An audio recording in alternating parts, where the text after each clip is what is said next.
How does Putin think that this is a good war to continue, or he's so far in now he has no choice? Well, I think he is really entrapped in this, and he doesn't have a way out that's amenable to his continued survival as the leader of Russia. At least that's the way he sees it. He just has to push on and hope that his friendship with President Trump and Chinese assistance and maybe Iranian assistance and distraction by the United States and other things will give him the financial resources to reduce the burden, that he'll be able to cut the technical assistance and financial assistance to Ukraine, and that somehow Ukraine will collapse. As I talk to people in Eastern Europe, they never wanted to be with the Russians. This is The Global Gambit. Now, one of the things that happened during your time as Supreme Commander was obviously a unique effort to bring Russia closer into the fold. One of the things I've always been fascinated by is the deeper relationship between Russia/Soviet Union and NATO when the Soviets tried to join, I think in 54, and then again 45 years later, thereabouts. The Founding Act of 97 under the Clinton administration, and then the NATO-Russia Council. And I think there was an article in Foreign Policy a few years ago from George Robertson, Secretary General at that point, emphasizing that Putin actually quite liked NATO. So I'm actually kind of curious, do you think there was a missed opportunity here to not bring Russia in as a member? No, there was no opportunity. There wasn't. Absolutely not. No. It was a dream. But the dream was compromised from the beginning.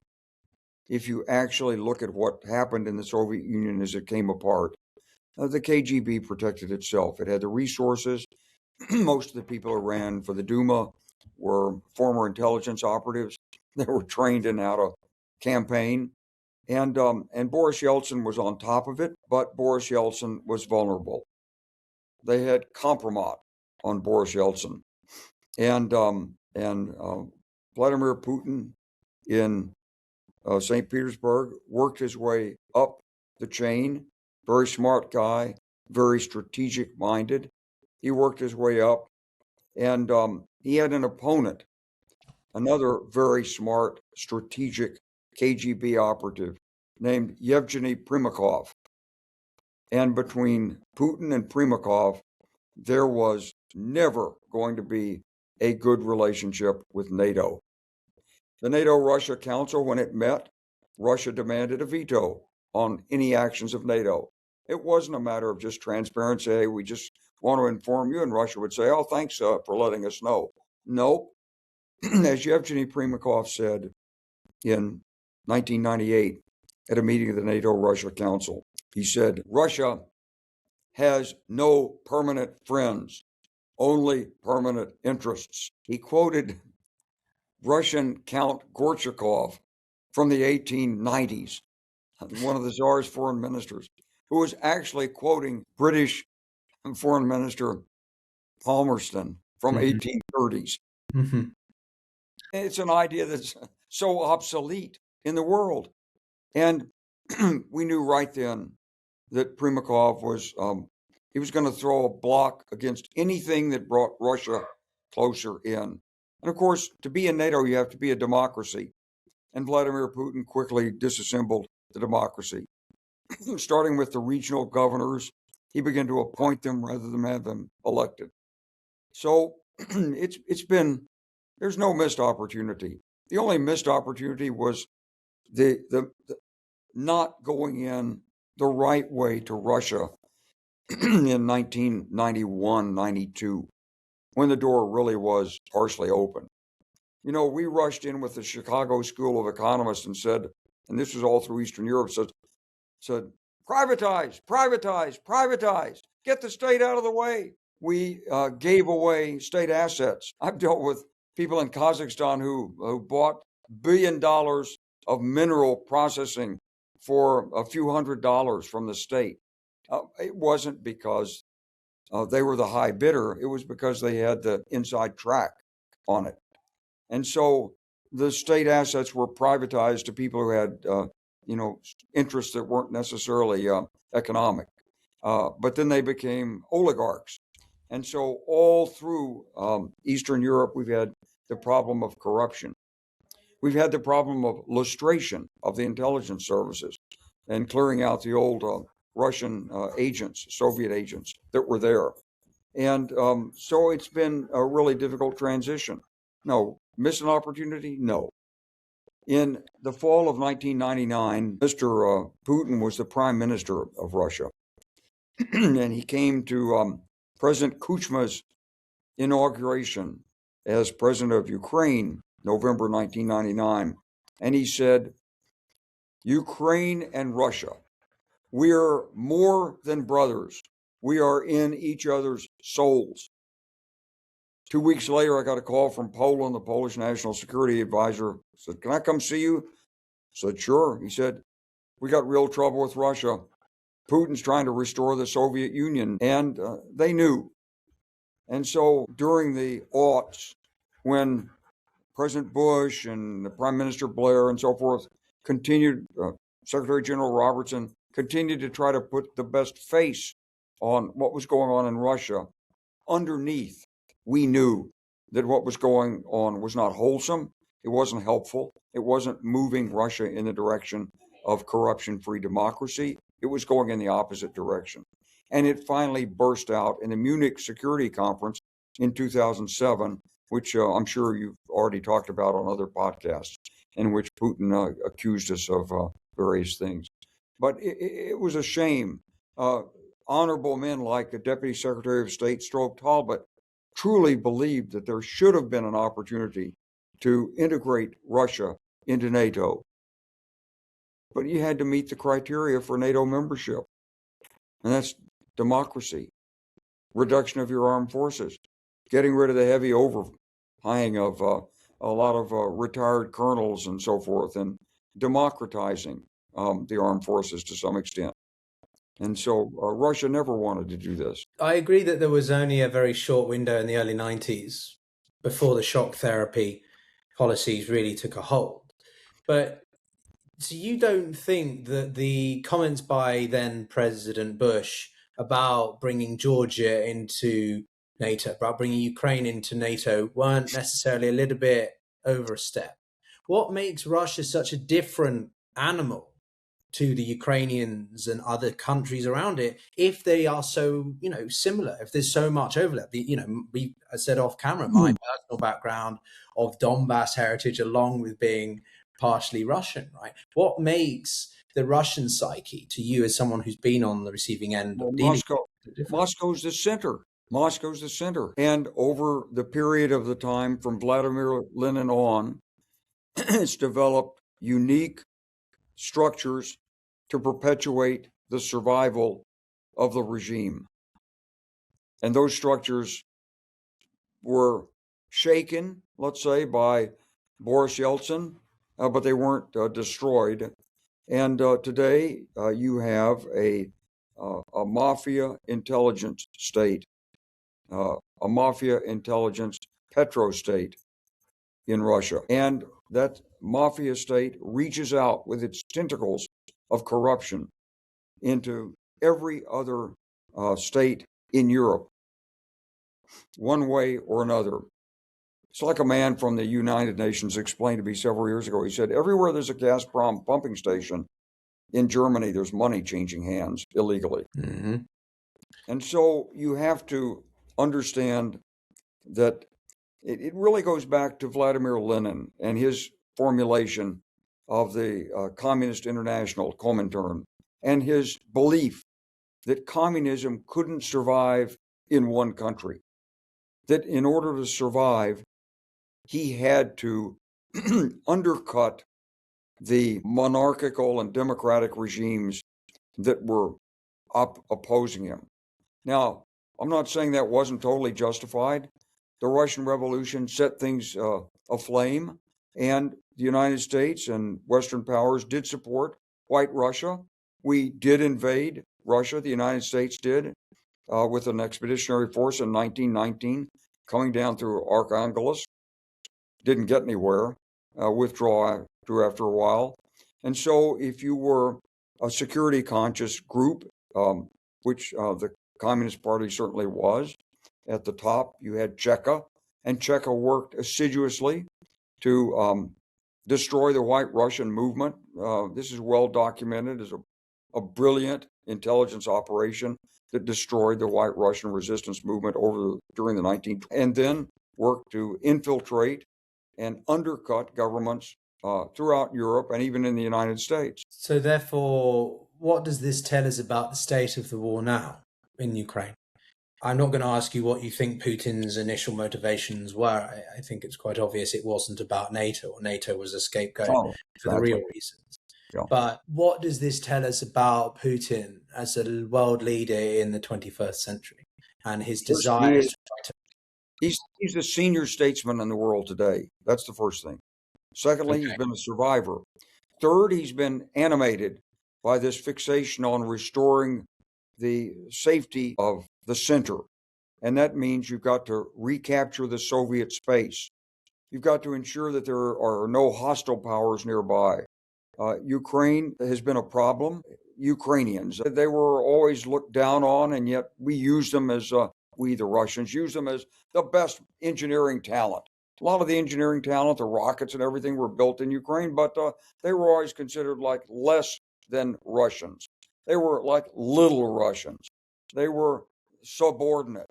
And this same attitude of Russian ethnic, racial, linguistic superiority was carried over really from the czars. I was in an art museum in Paris a decade ago, and there was a wonderful exhibit of Latvian art from the 1890s resisting Latvian Russification. And all through the Eastern Europe period, from the time really that the Russians, Pan-Slavism began, it was all about the center. And Moscow just kept the same policies after the Russian Revolution. Lenin adopted the same policies of imperialist expansion that the czars had. And so this has been a continuing threat.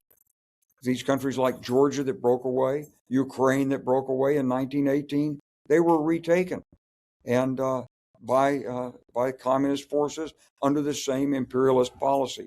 So there's nothing new under the sun here. This is a quest for security deeply embedded in the history of Moscow, and going back to the Mongols, the invasions of the 14th century, Ivan the Terrible, many others who have attempted to found a state and seek security in a landlocked country that had no obvious border, but sort of unlimited territory, fighting off the Swedes, the Poles, the Turks, the Mongols, one after another, the French, the Germans. And so, of course, there's a security consciousness. But as Henry Kissinger once said, you can't allow someone's insecurity to have such an impact that it makes everybody else insecure. And so it's always been a problem of how to live with Russia. And today, Vladimir Putin has mortgaged Russia's security to China in order to first face west and capture Ukraine. But when you talk geostrategy, you have to understand that far eastern Siberia was Chinese. Vladivostok was a Chinese city. The Tsar took it. The Tsar took Kamchatka and other Chinese possessions into the 19th century. Russia believes China will want these back. And so at some point, it's the same age-old insecurity driving Putin. But then why go to such an extent to self-destruct the country that you seek to glorify again? His rationale seems to be completely opposed to what he's actually doing. I mean, look at the state of the Russian economy. Look at what Ukraine's incredible military innovations with drones are doing. We've got Victory Day in 2-3 days from now, and there's literal suggestion, speculation that the Ukrainians might even fly some kind of swarm of drones, not to actually strike the Red Square, but to psychologically get under the skin of the Kremlin. How does Putin think that this is a good war to continue, or he's so far in now he has no choice? Well, I think he is really entrapped in this, and he doesn't have a way out that's amenable to his continued survival as the leader of Russia. At least that's the way he sees it.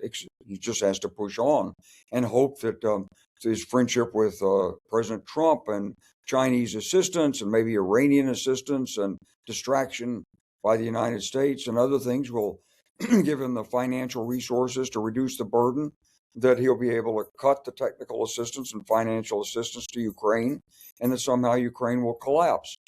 But it started with the idea of the Russians' inherent superiority.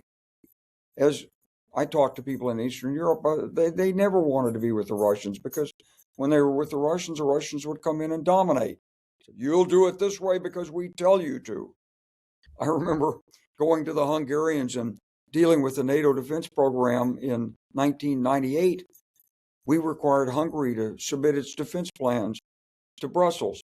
And they said, this is very hard, General, because when we were in the Warsaw Pact, Russia told us what to do. And then we did what we wanted to do and we tried to escape it. And now we have to create our own plans and live with them. So there was this inherent insubordination and corruption that springs from the very idea of Russian ethnic cultural superiority.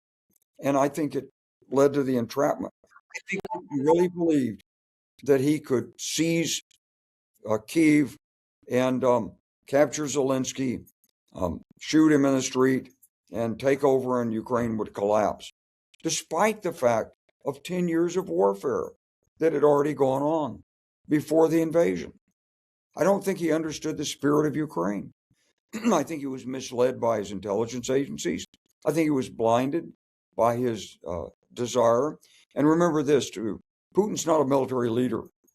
He's an intelligence man. That's the way he grew up.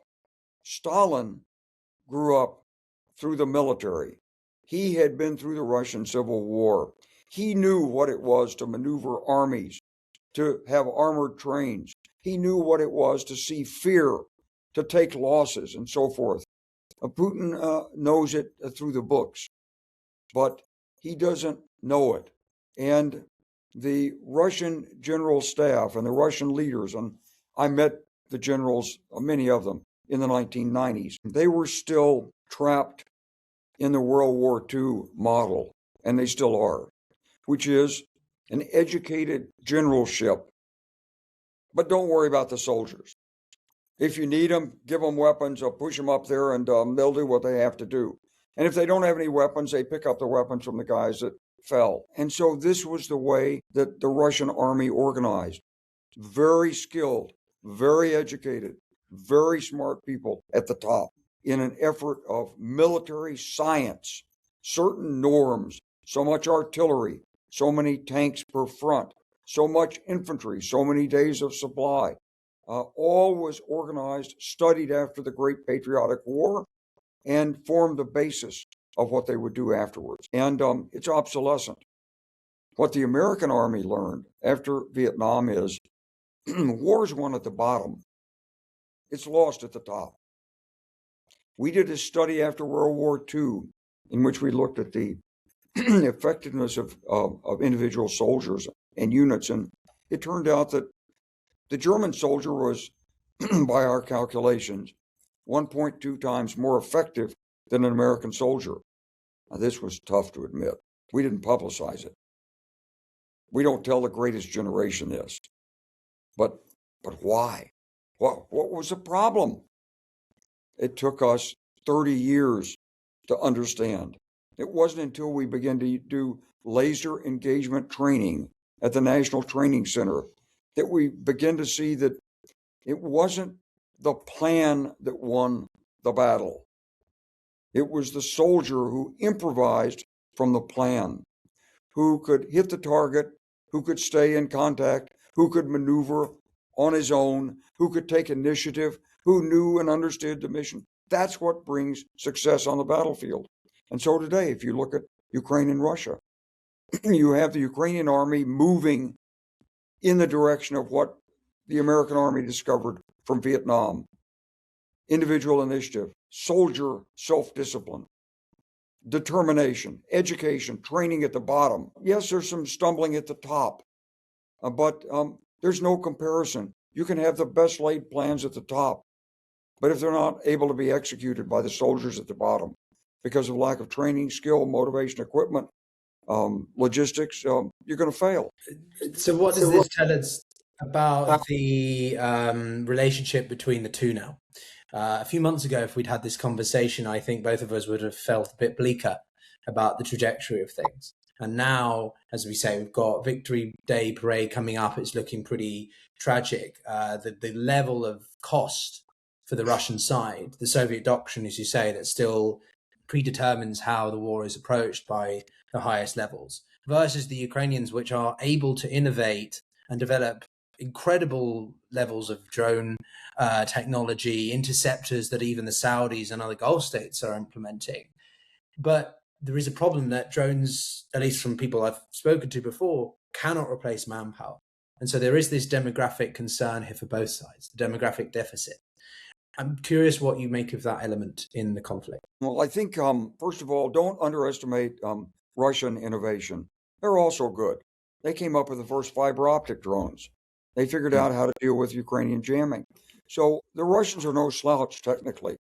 But where they are right now is the pace of innovation in Ukraine has accelerated, and they've moved beyond individual heroism, individual adaptation on the battlefield, to organizational adaptation and strategic adaptation with the drone technologies. And so this is a fleeting advantage. In war is a driver of technology. War drives progress, but it's very difficult to limit it to one side because what's used on the battlefield is collected, it's studied, and it's met. You know, the Brits invented radar, but they didn't have a monopoly on it for the whole war. The Germans started submarines. The Germans started chemical warfare, but in World War I, but the Allies picked it up pretty quickly. And so you can't assume that a technological breakthrough is necessarily war winning. As you say, this is just a phase in this. It really depends on how Russia responds. It's going to take continued European support for Ukraine. Hopefully, the United States will continue to support. This has been an issue, but not with the American people, but with a couple of key people in government. Hopefully, that'll be resolved.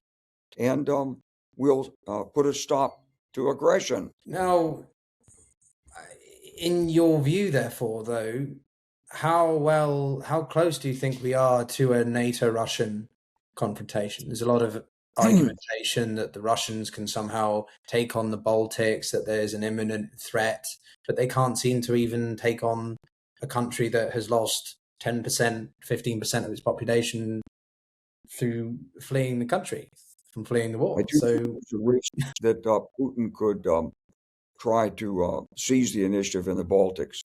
And he would make that decision based on whether he can stabilize at some lesser result in Ukraine, and at the same time find through American distraction in the Middle East the fact that NATO would become disunified and unable to decide and maybe quickly seize the Baltics. And again, there's a lot behind this. Pyotr, I'm sorry, but we were going to talk for half an hour, but your questions are good questions, and I enjoy the dialogue. Can I ask you one last one before we log off? Up and go to another Zoom in like 2 minutes. Okay. All right. Well, I guess I would just say, if there's one thing you could say to everybody watching about what we could see from the conflict for the rest of this year, what would it be? What, from the war in Ukraine, what could happen? Where could it go?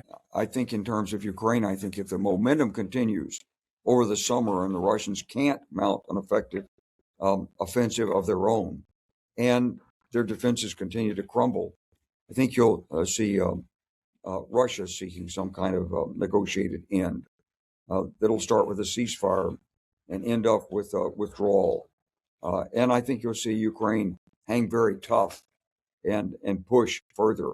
Ukraine wants Crimea. Ukraine's not economically viable without Crimea and the sea space, legal sea space that it projects into the Black Sea. So I think there's no early end in the next couple of months to this conflict, unless the Russians simply collapse. And Russian forces don't collapse, have never collapsed on the battlefield. They collapse in Moscow. And this is what happened in World War I with the collapse of the Tsar's government. And this is what Mr. Putin's very afraid of right now. General, thank you very much for your time. It's been an absolute honor, and I hope we can do it again very soon. But I will let you go on to your other engagements. Thank you so much, General. Thank you. Have a good afternoon, and take care. Bye-bye.